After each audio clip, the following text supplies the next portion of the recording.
Hello everyone and welcome to the Chrissy B Show, the only TV program that's dedicated to your mental health and well-being. So today we're going to be sharing two powerful real-life stories of gentlemen who went through severe struggles with their mental health, but who have decided to speak openly about their experiences in order to help others.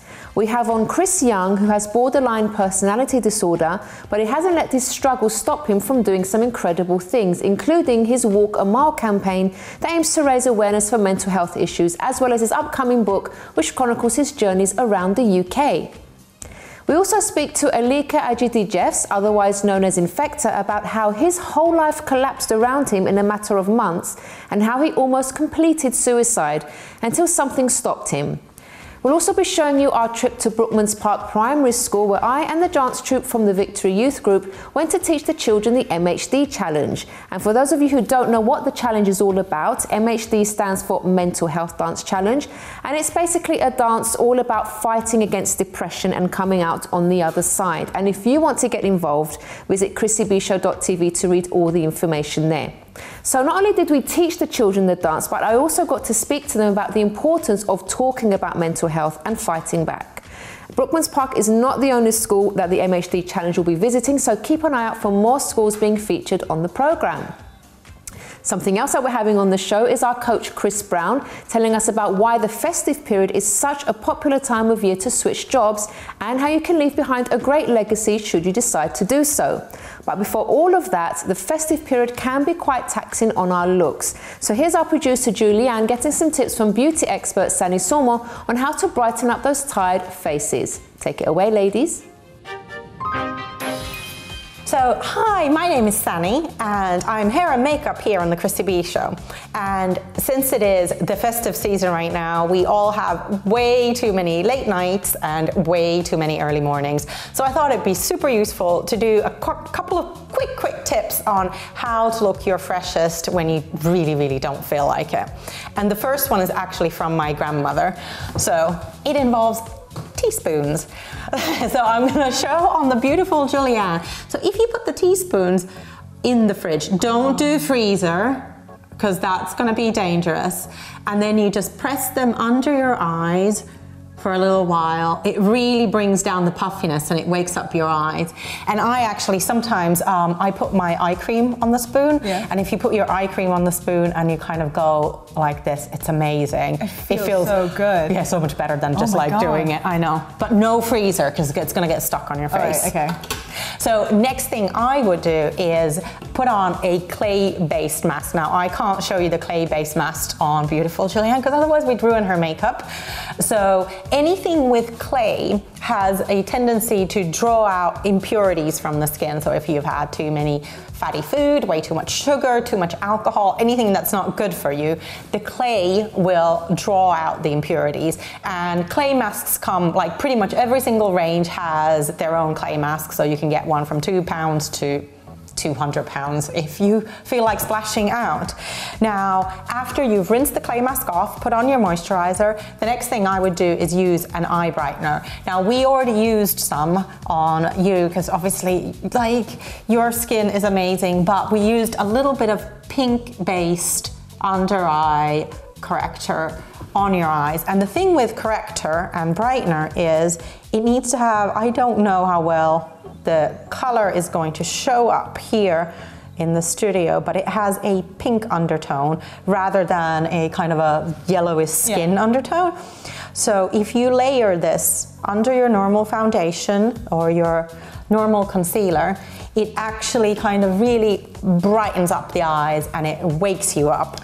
Sunny, I have a question. The difference between that and, say, putting concealer underneath your eyes so the concealer is usually your skin tone may be one shade lighter, whereas a brightener and a corrector, they have a pink undertone. So that really counteracts the bluey, kind of greeny colors. Yeah, because if you go in with a corrector, a concealer that's too light, it actually makes your under eyes gray. Oh, wow, okay. So that's not nice no, that's the opposite of what you're trying to do. Okay. So next we're gonna we'll add a little tiny bit of blush. So this one is a super bright pink. It's Dolly Mix and it's one of my favorites.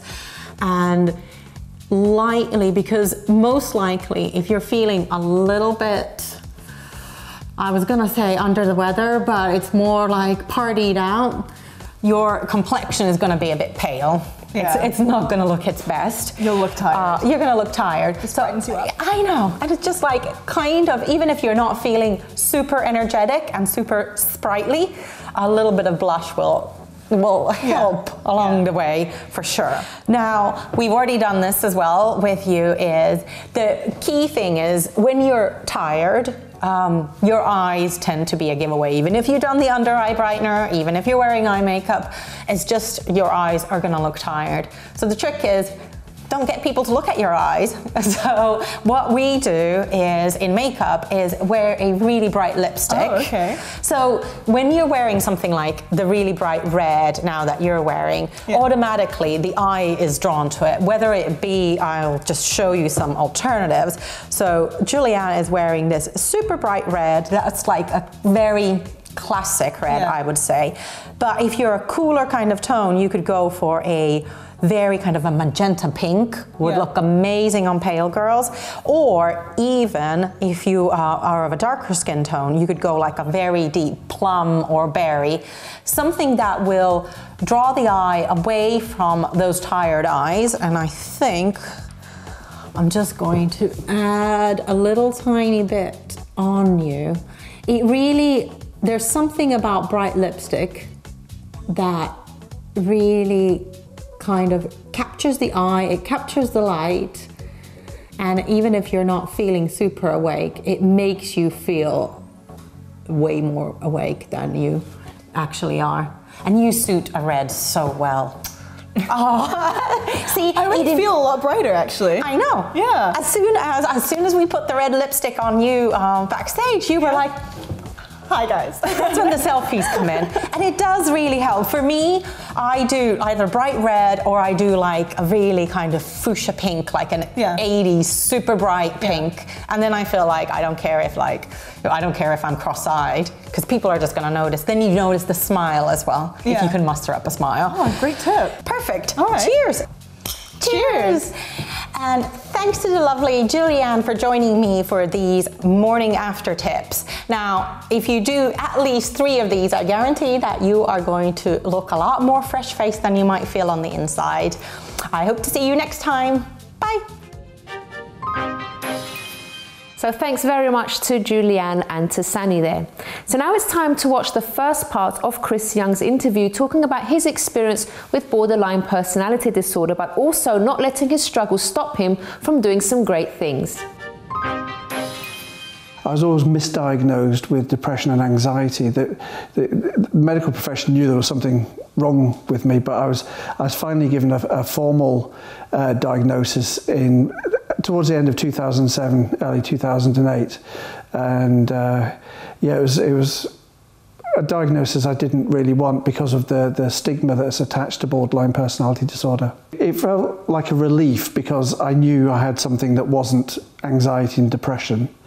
But because I'd been a social worker for 17 years, I knew the stigma that was attached to that label, and I just thought, I'm doomed. I'd been told that people with borderline personality disorder were manipulative, they were attention-seeking, often violent. It was incurable, untreatable, unmanageable. And so I had all these things whirring around in my head when I got that diagnosis. It started manifesting itself in sort of really kind of unusual ways, but I think it was very isolating, especially when I was a child. Mental ill health wasn't talked about at all. I was quite violent at school. I would seek out fights. I'd be put in rugby teams just to get out there and hurt people, and I was very aggressive. But the other thing was I started self-harming, and I didn't know anybody else in the world who self-harmed. I thought I was the only person who'd ever done this, and that's incredibly isolating. Then sort of basically as my life went on, I became less violent, and most of it was turned in on myself, I think. And I suppose that's how a GP would see depression, but it took me years and years to finally work out what was going on for me. The main problem for me with borderline personality disorder is I dissociate, and I can lose a third of my life to dissociation. Now, dissociation is a really weird thing, and I think it's hugely underdiagnosed.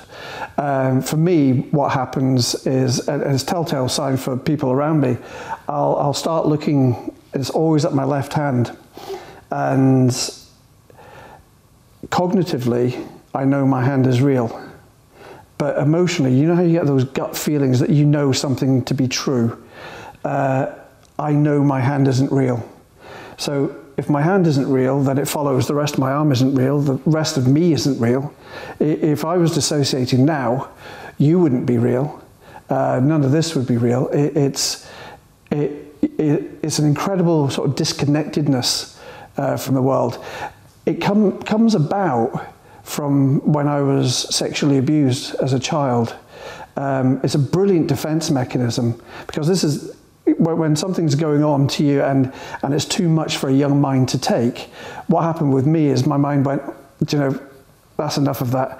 I'm going to take you up into a picture on the wall and just remove you from it. So I'm feeling no emotions, I'm feeling no connection to what's going on, and it just made that sort of easier. But the problem is, for me anyway, is that it feels like it's a switch that can't be unswitched. So I dissociate regularly now, and it can last anything between 3 days, and the longest episode I think has been 3 months. And we'll be watching the second part of Chrissy's story after this break.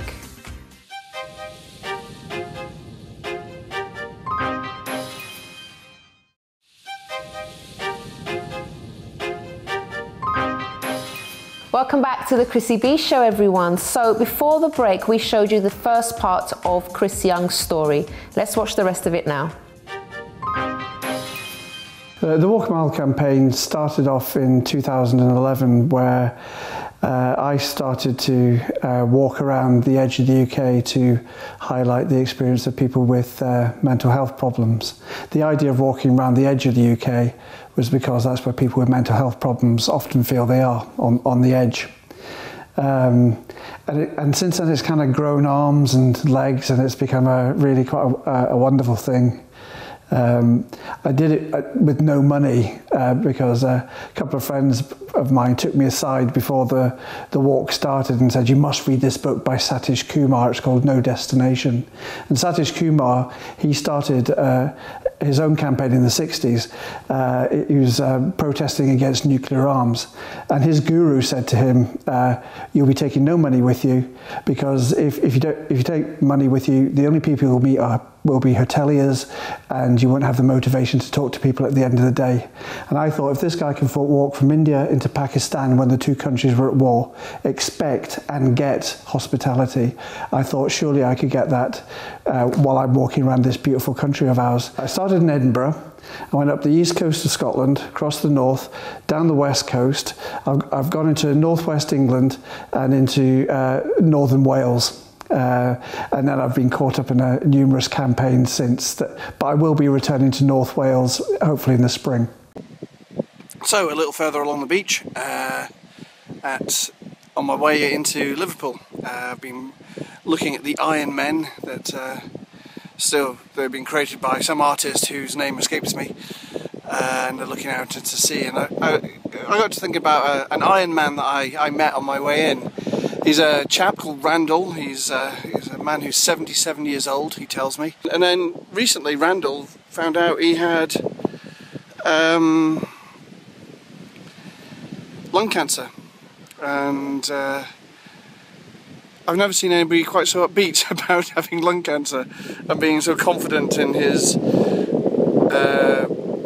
surgeon and all the procedures. And he's actually going cycling while he's having chemotherapy. So, you know, these Iron Men might be, you know, quite impressive looking out into the seeing all that stuff, but 77-year-old man with taking chemotherapy, going on long cycle rides without it's not contrived upbeatness. He just is. Absolute pleasure to meet him, and he directed me towards a book by a woman who called herself Spud, who took it upon herself to do the journey that I'm now doing. And she had a support crew with a caravan and all kinds of interesting bits and pieces, so I'm going to chase that book up and see what I can find out about it. But yeah, Randall, here's to you. We distilled the success of the walk around the edge of the UK into a series of events around Scotland.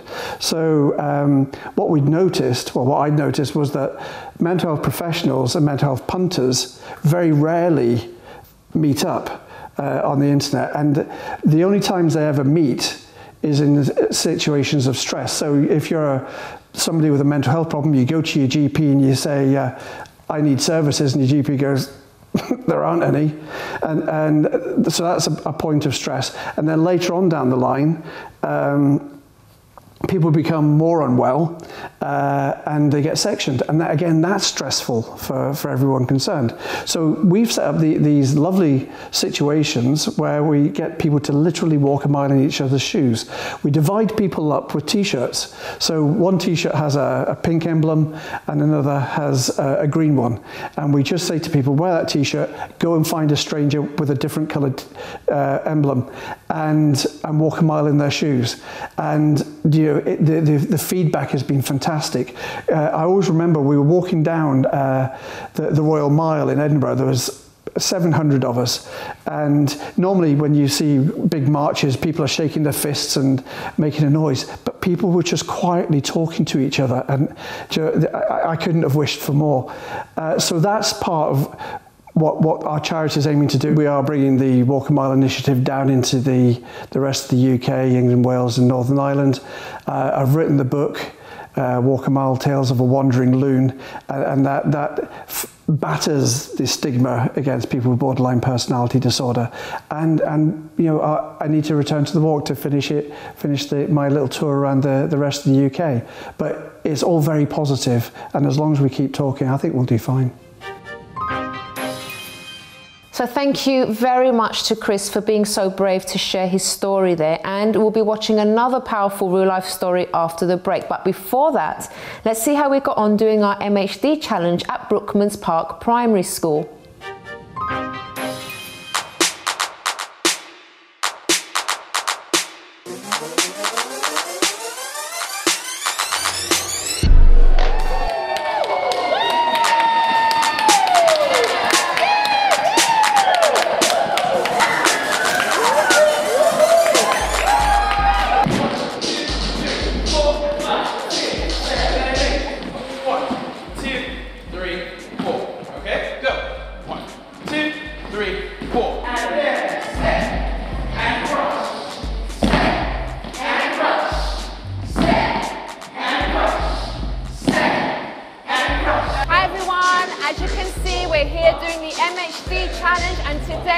Brookmans Primary School. So as you can see, Malcolm is teaching all the children how to do the dance, although I have to say they've been practicing and they already pretty much know the moves anyway. They're doing an amazing job.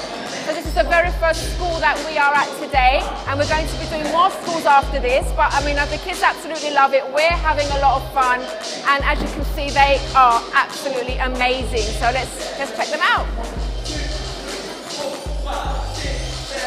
And the easy part, and step, stop, stop, stop, step, stop, stop, stop, back, point, way, go forward, forward, stop, stop, stop, back, stop, stop, stop, step, back, point, way. Okay everyone, so now I'm with some of the amazing pupils here at the school. They've been doing the dance, they've been practicing, they were absolutely amazing. So we're going to meet some of them now. What's your name? I'm Luke. And you're how old? 10. Elena, and I'm 10 years old. I'm Laura, and I'm 10 years old. I'm Ollie, and I'm 10 years old. Now I'd like to ask you, what did you think of the dance? Thought that it was a good way to express that you shouldn't be scared and you shouldn't be nervous when you have sad feelings or you're scared or nervous. Samantha, what did you think of the afternoon? It was really exciting, especially because they were really into it. They're like, yes, mental health dance, yay! And it's really good because through this they're learning that they shouldn't be quiet about their mental health. Are you ready? Yes, step. Stop, stop, stop, step. Stop, stop, stop, step back. Point, away, like a cowboy. Forward. Stop, stop, stop, back. Stop, stop, stop, step back. Point, away. I thought it was very inspirational and it sort of let out the feelings of mental health. It was really, really fun, and yeah, what Luke said, like, don't be scared. It was really fun to perform in front of all the people, and that it's good to express your feelings and don't be scared. Step. Stop, stop, stop, step. Stop, stop, stop, step back. Point, away, like a cowboy. We just thought it was amazing. We are so committed at our school to the mental health of the children here. We think it's a really, really important thing for them to be aware of being mentally and emotionally well as succeeding with their academic success. So when we heard about this dance, we just thought it was amazing. 5, 6, 7, 8. 1, 2, 3, 4, 5, 6. There was a time in my life, I'm very happy now, but there was a time in my life that I was really, really sad and I didn't know why. I was very sad, I was scared at night to go to sleep, and I used to feel very frightened all the time. And I didn't tell anyone about this. I wanted to tell someone, but I thought, what if they don't understand me? What if what I say to them sounds a bit strange? So I didn't tell anyone for a long time. And the reason we did the dance, yes, it's lots of fun, isn't it? You've all enjoyed doing it, haven't you? Has it been good? Yeah? But the dance, if you saw some of the moves you were doing, for example, punching, okay? We're not punching people. Let me just be very clear. We're not punching other people. What we're punching there is the problems that we go through. Because sometimes problems come and they can say to us, oh, I'm stronger than you, I'm better than you, I'm going to make you sad. The problems tell us these things. Sometimes sadness tells us these things. But the dance is all about, no, I'm going to fight back. That's why you've got the red flag. Let's see the red flag. Let's see.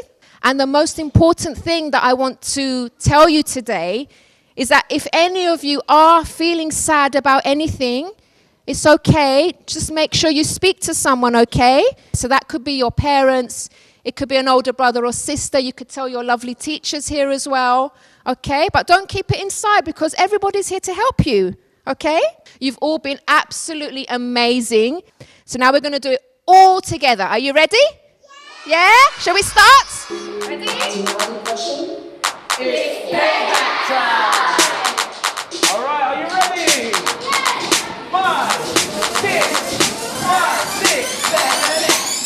2, 4, 5, 6, 7, 8. 1, 2, 3, 4, 5, 6, 7, 8. 1, 2, 3, 4, 5, 6, 7, 8. So we all recognise this lovely lady is, of course, our family expert on the show, Sharon Lawton. Hi. And Sharon is actually the one that set all this up for us. Thank you so much, Sharon. It's been so much fun. My pleasure. It's been a great day so far. Yeah, how's it been going? How do you think it's been going? Oh, amazing. And the kids have just embraced it, and they really have surpassed my expectations. So Sharon, why do you think it is so important to talk about mental health with children?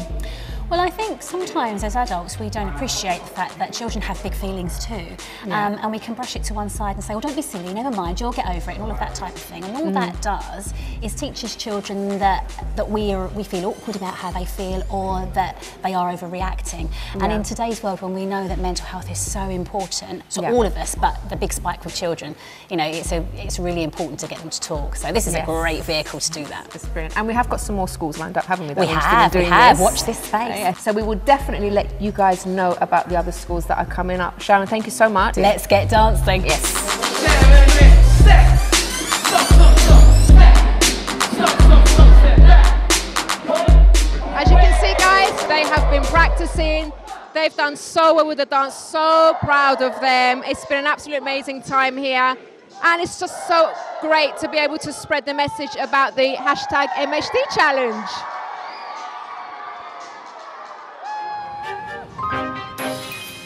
So as you could see, they all did an amazing job. Well, don't go away, because after the break we have on Coach Chris Brown telling us about why the festive period is such a popular time of year to switch jobs, and how you can leave behind a great legacy should you decide to do so. And we hear from Alika Agidi-Jeffs, otherwise known as Infecta, about how his whole life collapsed around him in a matter of months, and how he almost completed suicide until something stopped him.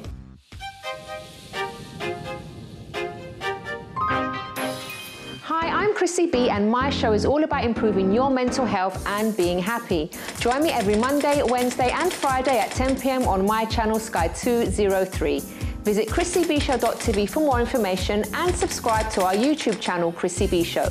You can also follow us on Twitter and Instagram at Chrissy B Show, and on our Facebook page, The Chrissy B Show.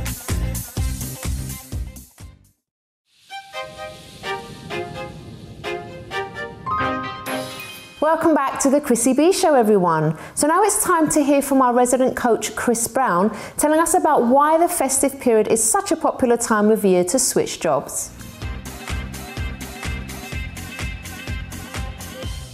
Hi, I'm Coach Chris Brown, and today I'd like to speak to you about leaving work and also legacy.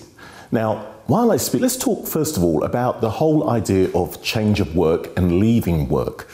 Now, I've been asked this question a few times. Why in this period of the year, at the end of the year, do most people leave work? And doing a bit of research behind that, what it turns out is most people do leave work, a workplace, around this time of the end of the year to start a new year. Now, when you think about it, you think, well, why would you do that? Let's think about a sentence. A sentence is started with a capital and it ends with a full stop. And then the rest of the sentence starts with a capital. Let's put that in the context of a year. It's coming up to the end of the year. Most individuals around this time start setting goals. They put a full stop at the end of the year and say, I've got to make a change. I need to reevaluate what's going on. Does this job serve me? Has it fulfilled me? Is it going in the direction that I want to go? No. So that individual didn't just say one day, I'm going to leave this workplace. No, they've been thinking about this for a while. Now, starting a new year, you find that they're going to interviews. They've started a new position, a new job, a fresh start. That's the capital letter. So, and most times it's not because automatically people think, well, it's the pay. Oh, it's the disgruntled. Oh, it's the boss and this, that, and the other. Yes, these things might be going on, but the real reason behind it is a career advancement. A career advancement will entail a better pay, will entail better relationships, moving up, opportunities, jobs, that sort of thing. So it's a time of the year where everybody tends to go through a change. But let me just tell you one thing about making this change if you're thinking of doing this. Do not jump from the frying pan into the fire, as they say, right? The reason why I say this, look, if you're going to go for a new position, new job, really do some research first. Research the company, have a look and see, well, what is it like for them? Do their employees actually stay? What's the retention rate there?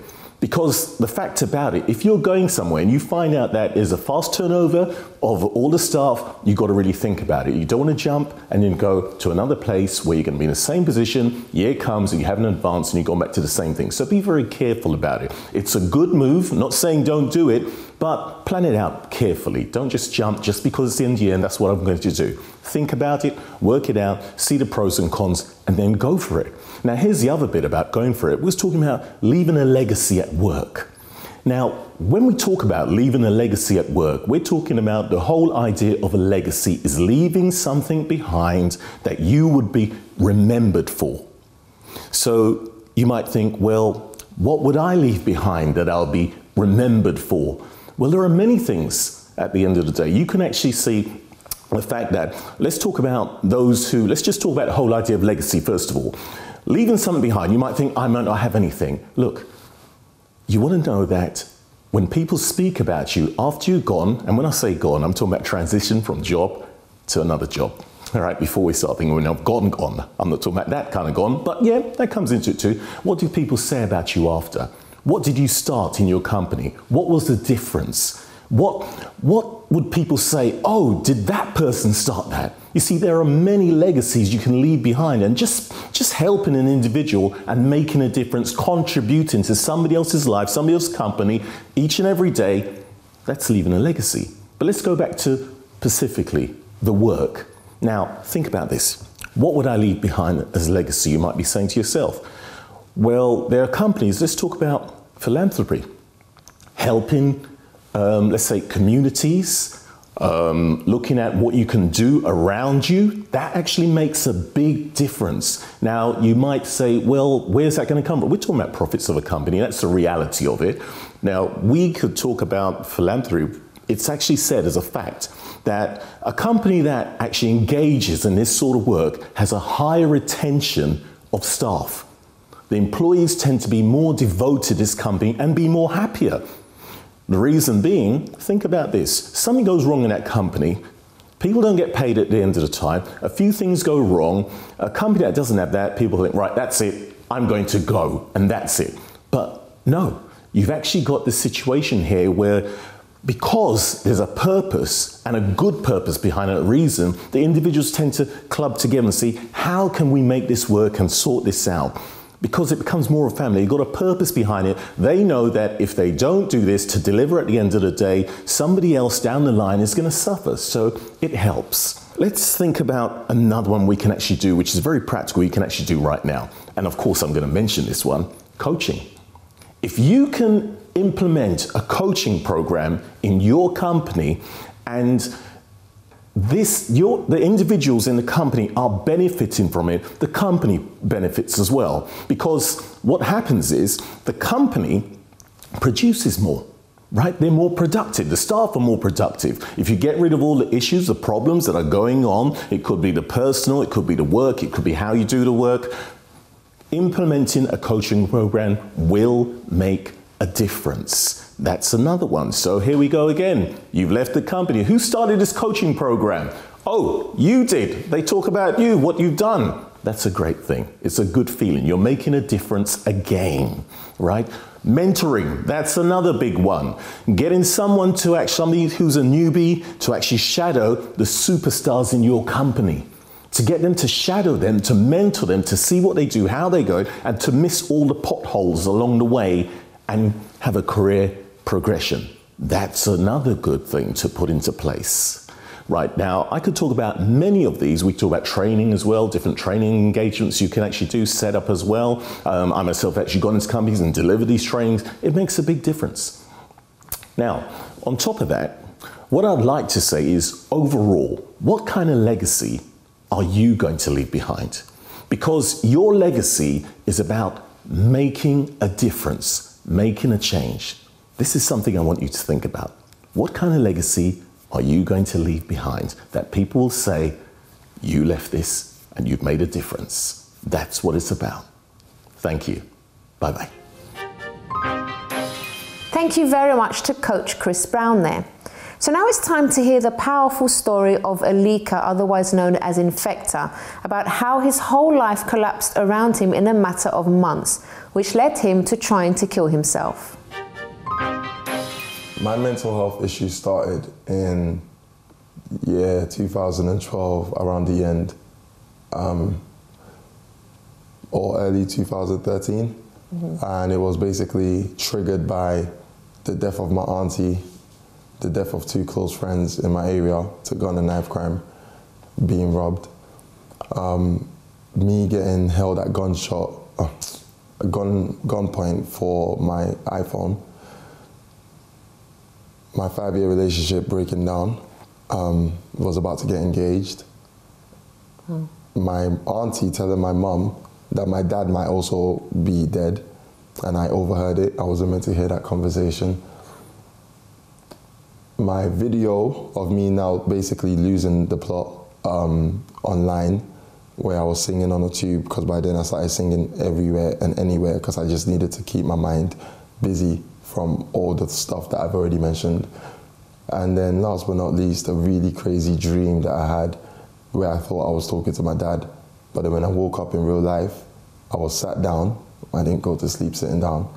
and I was, it was the exact same time in real life that the dream had headed in the dream. And I think that was the breaking point for me, and that's when my mental health issues started. And that all happened in the space of like, basically it happened in the space of a month, definitely under 2 months. Before all of this happened, my mental health was basically like, how do I put it? Super positive. So apparently it was almost like manic, but the opposite, in the sense that I was always very positive, happy-go-lucky, like spring in my step, that type of thing. So yeah, I think the main mental health issues that I started going through was depression, suicidal thoughts, hearing voices, time lapses. So I started experiencing time lapses, like I'll be talking to you, doing something at like, let's say 2 p.m. I sit down for like 5 minutes, what feels like 5 minutes for me, and I look up and it's now 6 p.m. So but my brain I didn't process that. And then that must have been scary. Yeah, very, very scary. Because I'll doze off and you'll feel like it was 5 minutes, but it's actually been 4 hours. And then I started having like insomnia, so I couldn't sleep. I was constantly, I started seeing things, so I started hallucinating. Hearing voices. It was just a lot of stuff. And then eventually self-harm. That was dark. And then chanting, like the whole thing of, I can't remember what they called it. Like becoming, what's that word? Like becoming extremely religious or extremely, fanatical and critical, and starting to believe that there's science in everything. So looking at the screen and thinking, oh, this is green because what I'm wearing is green today too. Things like that. So I just became very actively aware. So it was, and it was all happening like at once. So it was like there was always something else that I was experiencing. Even when I was sitting down in public places, I'll be thinking that I can hear voices or I can hear people's thoughts or things like that. It's just, even when I was going through it with my family, because I was living in there. So I went through a weird phase of like locked off myself in my room for like a week, shut off the curtains, didn't speak to anyone. That was when the self-harming began. One day my brother walked in and he saw a bit of the blood on the floor, but he still, I don't think it really hit him. He just brushed it off as little brother seeking attention, doing stupid stuff. Because I guess with guys as well, it's harder for us to actually process that emotion of like, this is something bad. Instead it becomes a boyish joke. But I didn't tell a single soul. Why not? I think it's part of why, I think it's because of that whole feeling of society telling you that as a man, you have to apparently keep it all in.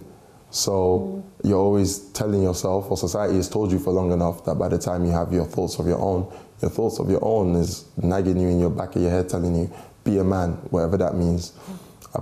Don't be worried about it, whatever that means. Or grow a pair. All these things that are basically just saying, as a man, apparently, I'm not meant to show any emotion, literally any. The worst moment was when I was ready, I climbed out my window. Some of my neighbors watched me do this, and some of them are young people that I know I inspired.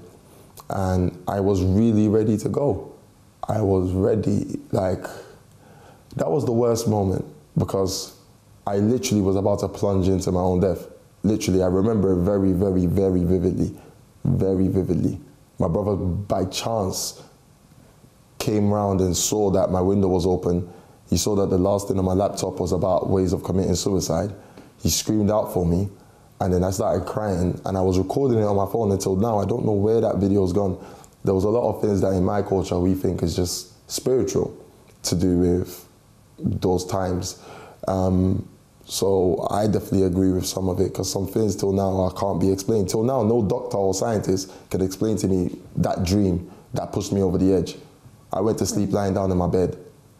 I go into a dream. We all know how dreams are. You get dreams that feel really long and you wake up as short, or the opposite. This dream felt really long. I woke up, it was relatively short because it was like 3 a.m. in the morning. But the weird thing is, the last thing I saw in the dream is the exact thing I wake up to. I went to bed lying down, but in the dream I was sitting down like this. And ironically, it was actually like this type of setting, but just one light, and it was a black vacuum. When I wake up at night, I'm sat down on my bed. It's the exact same time, because the last thing I saw in the dream was my watch, and it was a digital G-Shock watch. It said 3:17. Literally, I wake up, it's 3:17. I'm sat down on my bed, I'm in front of my window's wide open. Mind you, this is winter time. I didn't go to sleep with my windows open. No one till today can explain that to me. And where we come from, my culture believes that spiritual things, you just can't explain it. So part of that, the worst time, going back to the question, was, yeah, I remember I recorded a video. There's loads of things that I still have, and I keep it because it makes me stronger now. I keep things for sentimental purposes, and I can review it now without crying or without getting sad. But that's one thing that I can't review because it's just gone into the bliss. I don't know where it went. But I was recording a video that was basically going to be my open letter to the world before I go. And then by chance, just when I'm about to do it, I'm literally looking at nothing but grass and tarmac that I'm about to plummet myself into. By chance, I don't even remember what it was, but my brother somehow managed to throw off my concentration for a second. Yeah. And then before I know it, not long after, I'm kind of like still staying on the roof, but I'm more near the edge where I could climb down. But that was the darkest moment. Even though ironically enough, the day was bright that day, and I'd obviously finally taken myself out of my room, which was literally dark because I had locked myself in there with the curtains drawn, like a real life vampire or something. But no, jokes aside, this is real. And yeah, that was the darkest moment because I was crying as I was recording that video because I genuinely was ready. I thought this is it. Now don't go away guys, because after the break we'll be watching the second part of Alika's story. See you then.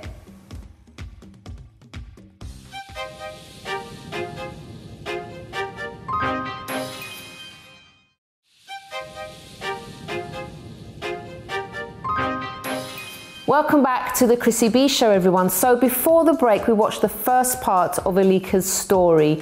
And as you heard from him, he went through some terrible times in his life. And now he's going to be telling us what actually happened and how he turned his life around. Alika, how did you actually pull yourself through all of that then? How did you sort of get help and be the positive person you are today? If I'm being entirely honest and unapologetic, like uncompromising with my truth, then I don't put it to myself, I put it to God. Because the main and first thing I did was pray. I don't care what people's belief in God is or what name they give it, what specific deity, like whatever they perceive as God, that's basically, I was praying to God. Like I don't even put it to the universe. And I prayed, that was the main thing I first did. And then the second thing was, I believe whatever is done can be undone. If a person goes from point A to B by walking, you can't tell me that to go from point B back to A, you must take a plane. It makes no sense. So if I got from point A to B naturally, I wasn't drinking, I wasn't smoking, I wasn't doing any drugs, but I naturally, due to natural causes, ended up getting so stressed out that I believed that my mind got rewired and my mind really believed that actually, I think our minds instinctively think about keeping us alive. My mind actually believed that, nah, you're better off dead because of natural stresses. Then naturally I should be able to get back to a healthy state of mind where I'm actually doing what any normal human being tries to do, stay alive. Yeah. So the change of environment, that helped because I finally was out of the room where everything was dark, and even my surroundings. By then I started looking at my blocks as nothing but grey estates because I just thought every time I look here, I see grey faces, I see sad people, I see blood stains on the floor, this is normal. I see all sorts of things that I shouldn't be seeing at my young age, and this is apparently normal, I'm meant to deal with it. And then I think the third thing that helped, so prayer, the change of environment, and then talking, because I didn't talk to anyone throughout the whole thing. So when I got into the hospital, that's one thing I must admit that I definitely respect, and that's why I'm definitely, I think like a lot of people, a big support of the NHS. They really did me favors because the nurses there, in my hospital anyway, it was an like your first, I can't remember what it's called, early intervention unit.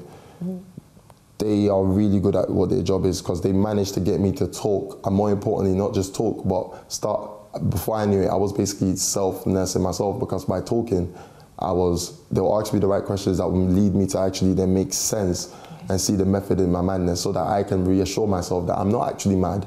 I actually was just going through a certain phase where my mind thought that what is good is bad.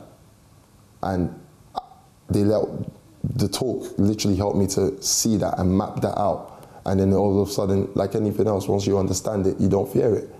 But if you don't understand it, you fear it, or you want to attack it. And so those are the main three things for me, if I'm being honest. It was prayer, it was change of environment, and it was talking. After that comes the other things, like maybe exercising and reading. I started exercising when I was in the hospital. I started reading.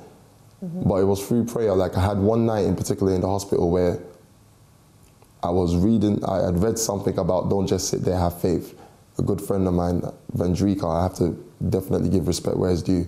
A good friend of mine called Vendrika gave me the book, came all the way from the outside London to give me the book in the hospital. Read it, and that same night, I just had a epiphany moment while I was doing something online.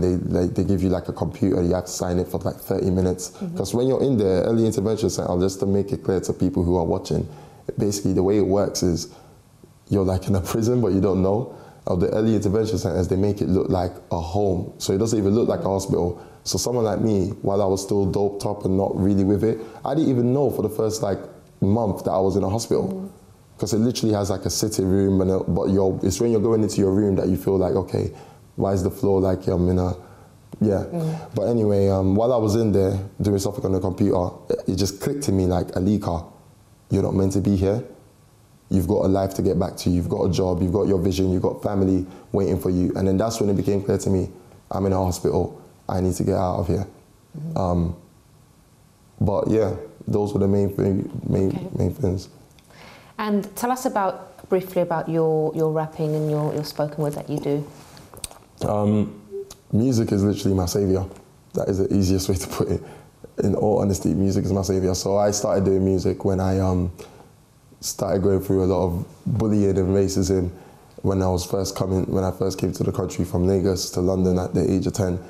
And fast forward now, as a father and as a young man, not just a kid, music is still my savior.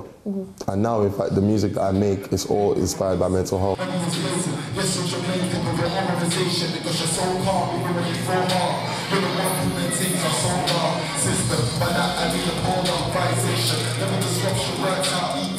So the last project that I did, everything is about colours for me now. So the last project I did, where it's called The Future's Yellow, that for me meant I literally spoke into existence that my future will be bright. Now the next project I'm putting out, called Out of the Blue, again, it follows on from The Future's Yellow. It's talking about stepping out of the blue, the blues of downs and depression, and I plan to keep going on like that. And then, but yeah. Alika, thank you so much. Thank you, Chrissy. Today. It was lovely speaking to you. Lovely speaking to you too.